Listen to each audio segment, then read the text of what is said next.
امام احمد رضا فاضل بریلی علیہ رحمہ کا ان کا اس 25 سفر المظفر کو ہے آخری بات جو ہے وہ آپ کے سامنے بیان کر کے بات کو اختتام کی طرف لے جاتے ہیں۔ آپ 1905 میں دوسری مرتبہ حج میں تشریف لے گئے۔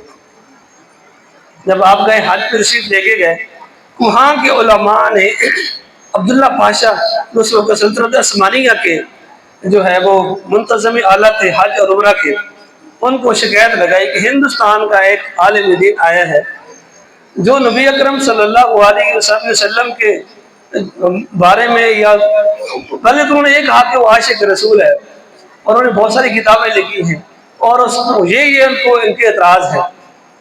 تو آپ نے کہا پہلے تو آپ نے کہہ دیا کہ وہ عاشق رسول ہے، اتنی کتابوں کا مصنف ہے، میں اس کو اپنے دربار میں کیسے بناؤں؟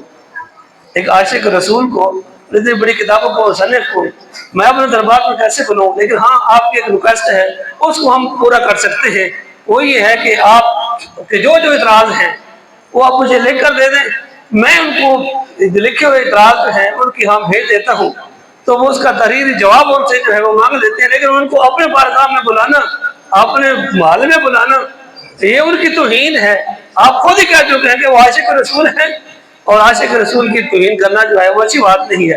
انہوں نے اپنے 5 جو ہے وہ سوالات مرتب کیے، عبداللہ پاشا کو دیے، اور امام احمد رضا کے ہاں جو ہے وہ بھیج دیے گئے۔ اس وقت وہ حج کے امور میں مصروف تھے۔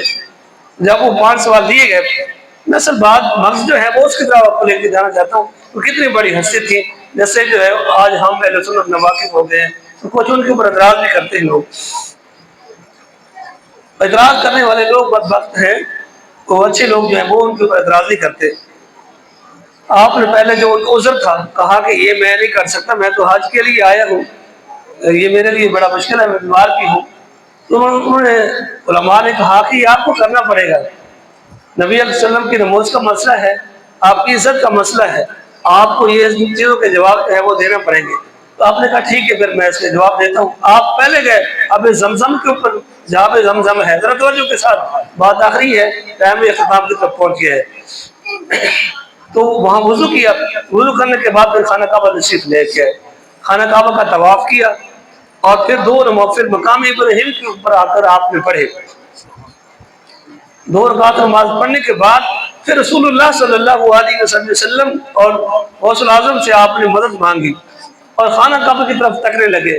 کہتے ہیں کہ جب میں خانہ کعبہ کی طرف تک رہا تھا، دیکھ رہا تھا، تو اچانک رسول اللہ صلی اللہ علیہ وسلم، حضرت علی شیر خدا رضی اللہ تعالیٰ عنہ اور غوث الاعظم رضی اللہ تعالیٰ عنہ جو ہے وہ نمود ہار ہوئے، تشریف لائے سامنے، اور آقا کریم صلی اللہ علیہ وسلم جو مجھے کہتے گئے اس کو میں لکھتا گیا۔ ایک کتاب تصنیف ہوئی جس کو الدولۃ المکیہ بالمادۃ الغیبیہ کہا جاتا ہے۔ یہ کتاب 7 گھنٹوں میں عربی زبان میں امام احمد رضا فاضل بریلوی علیہ رحمہ نے لکھ کے جو ہے وہ علماء حرم کے حوالے کر دی۔ 7 گھنٹوں میں امام احمد رضا نے الدولۃ المکیہ کتاب جو ہے وہ لکھی۔ کوئی 7 گھنٹوں میں کتاب لکھ سکتا ہے بغیر کتابوں کے، بغیر لائبریری کے، بغیر کسی سہارا کے؟ کہتے ہیں کہ نبی اکرم صلی اللہ علیہ وسلم سامنے موجود تھے، آپ کہتے کہ میرے اوپر لکھا ہوتا گیا، اور میں نے 7 گھنٹوں میں کتاب لکھی، 1.5 گھنٹے میں میں نے اس کی پروف ریڈنگ کی، اور پھر وہ کتاب عبداللہ پاشا کے حوالے کر دی۔ پھر ان کے جو خلیفہ اعلیٰ ہیں ضیاء الدین مدنی، اس کتاب کی تصدیق لے کر جو ہے وہ آئے ہندوستان میں، کہا کہ یہ آپ نے کتاب کیسے لکھی ہے؟ تو وہ علماء جو ہے وہ بڑی حیرت میں ہیں کہ 7 گھنٹوں میں کتاب لکھی ہے امام احمد رضا نے۔ کہا ہاں ایسے لکھی ہے کہ نبی اکرم صلی اللہ علیہ وسلم، حضرت علی شیر خدا میرے سامنے آئے اور انہوں نے جو میری مدد فرمائی، تو میں نے یہ کتاب 7 گھنٹوں میں لکھ دی ہے۔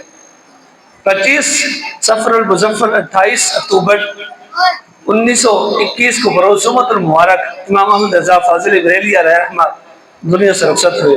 بہت بڑے آپ عاشق رسول اور بہت بڑی کتابوں کے مصنف، 1000 کتابوں کے لگ بھگ آپ نے کتابیں تصنیف کی ہیں۔ فتاوی رضویہ میں بہت ساری باتیں چھوڑ دی، وہ ٹائم ختم ہو چکا ہے۔ آپ نے صرف وضو کے مسئلے کے اوپر، ایک وضو کا مسئلہ پوچھا گیا آپ سے، تو وضو کے مسئلے کے جواب میں آپ نے 300 صفحات کے اوپر جو ہے رسالہ تحریر کر دیا۔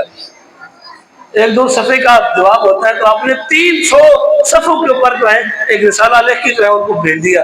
اتنے بڑے عالم دین تھے، اور آپ نے تو اپنے غیر بھی آپ کو جو ہے وہ مانتے ہیں، آپ بہت بڑے فلاسفر اور بہت بڑے ریاضی دان بھی تھے،